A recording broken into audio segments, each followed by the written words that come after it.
Everyone. In this video, we'll see YFS201 Hall effect sensor convergence.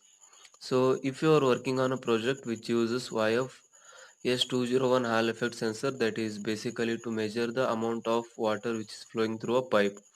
So, in that, if you know the rate, how we can calculate the volume. So, this is a big problem for all of us. So, it will be confusing sometimes how to calculate this one. So this video will show you how we can calculate the volume in terms of volume in a minute or volume in an hour or volume in a second. So if you know the flow rate, so sometimes you will be knowing flow rate, but how to calculate volume is a problem now. So let us see. So the problem statement is how to measure volume of a water when we know the flow rate. So as I've said, we know flow rate, how to measure the volume. So this formula is standard, that is given in the data sheet of this YFS201 Hall effect sensor, that is pulse frequency in hertz is equal to 7.5 times Q. So pulse frequency is nothing but the pulses which are generated from the sensor whenever there is a flow of water through that one. So the basic working, you just Google it where you can find what is the significance of this pulse frequency. So in short, I will tell that this is the measure of amount of water which is flowing through that sensor. So this will be the input to the Arduino which is coming from the sensor. So this plays a significant role here to calculate the amount of water and the rate as well. So where Q is the flow rate in liter per minute. So the Q which is calculated over here is the flow rate which is in terms of liter per minute. So now to calculate the flow rate, so from this I want to calculate the flow rate. So I will just do flow rate is equal to pulse frequency divided by 7.5. So this will give me the flow rate Q here. Okay, so that will be in terms of liter per minute. Okay, then I will go for finding the volume of water which is passed through the pipe in a minute. So to calculate the volume of water which is passed through the minute, so volume in minute I just written like this. So it will be equal to flow rate into 1 minute. So as you can see, the flow rate is in terms of liter per minute, and liter per minute I have written and I have multiplied with the 1 minute. So minute will get cancelled and we will be left with only liters here. So this will cross check our solution that whatever we have calculated is the amount of quantity of water which is in terms of liter here.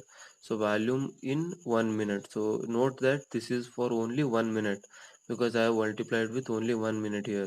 So if you know flow, then you have to just multiply with time. So flow rate into 1 minute will give me the amount of water which is passed through that pipe in 1 minute. So similarly, if I want to calculate it for 2 minutes, then what I will do, I will just multiply this flow rate with the 2 minute here.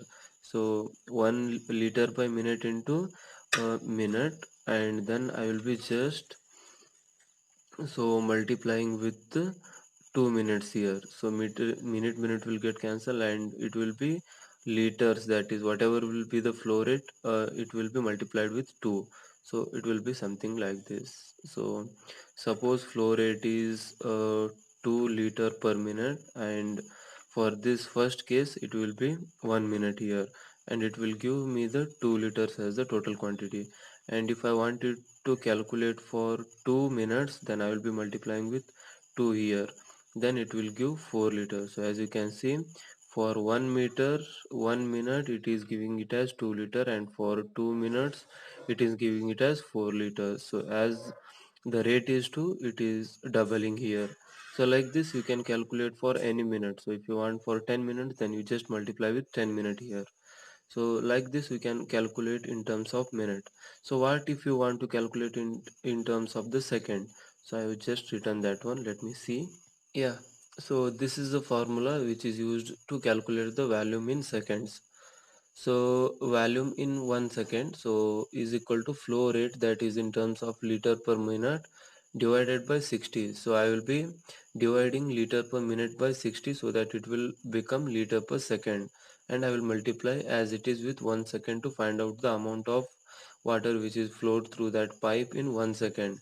So as you can see here, so liter per minute is calculated to liter per second here.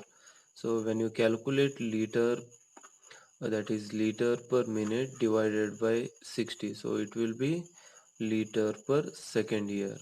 So I will multiply with 1 second if you want to find out the water in 1 second, or else if I want to find out in, let us say, 5 seconds, then I will multiply with 5 seconds. Then I will be getting the volume of water which is flown through that pipe in 5 seconds.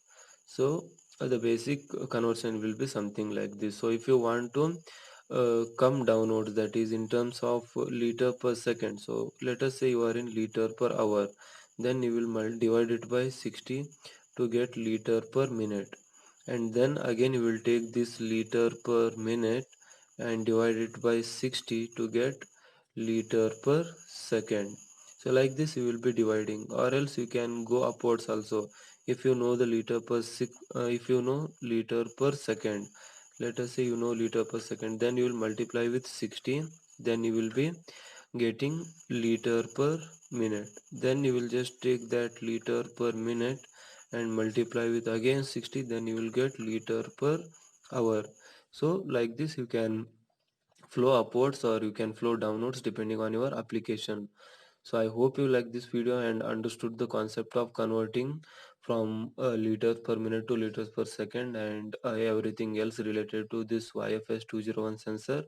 And if you have any doubt, please feel free to comment and I will be sure to answer that one. So thank you, thanks for watching. See you in the next video.